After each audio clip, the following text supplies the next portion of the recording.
I don't think I've ever visited a place that was so breathtaking and so heartbreaking at the same time. After leaving Folldal, we drove toward Skjåk, and the scenery just kept getting more incredible. Towering mountains, turquoise rivers, and waterfalls around every corner. Pictures simply don't do it justice. Our first stop was the village of Lom. It looked like something straight out of a storybook. We explored the famous Stave church, built in the 1100s, and I loved seeing how Norway blended Christianity with Viking craftsmanship. Even after Christianity arrived around the year 1000, churches still reflected the country's Norse heritage. Walking through the churchyard, I noticed several gravestones with my ancestors' exact names. The dates didn't match, but since Norwegian families often reuse the same names generation after generation, I photographed them anyway. Maybe someday I'll discover they're part of my family too.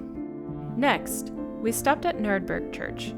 We didn't find the ancestors I was searching for, but we did meet a friendly cemetery cat who happily accepted head scratches, and even photobombed a few of my photos. One of the church workers recognized my family name and told us their graves were actually at Skjåk Church, our next stop. Skjåk is where my second great-grandmother Annie grew up before emigrating to Wisconsin in 1882. I don't think she ever imagined someone from her family would return more than a century later, trying to piece together her story. We visited the area where Annie's family once lived at an Odegaard farm. The name itself means deserted farm, suggesting that it had once been abandoned after the Black Death centuries earlier. Annie's own family also knew tragedy. Her father died when she was young, and it appears her older brother became her guardian. His grave still stands at Skjåk Church today. But the hardships didn't end there. In 1913, long after Annie had settled in Minnesota, an avalanche swept through the valley and killed several members of her extended family. Standing in the churchyard, reading their names, and then looking up at the mountains surrounding the valley, I couldn't help but imagine the snow rushing toward their farm.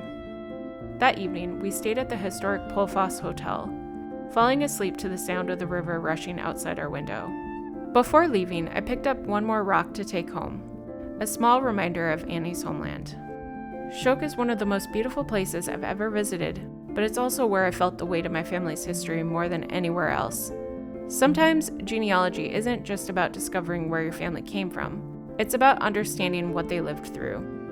Next up, our final days in Norway before continuing on to Sweden.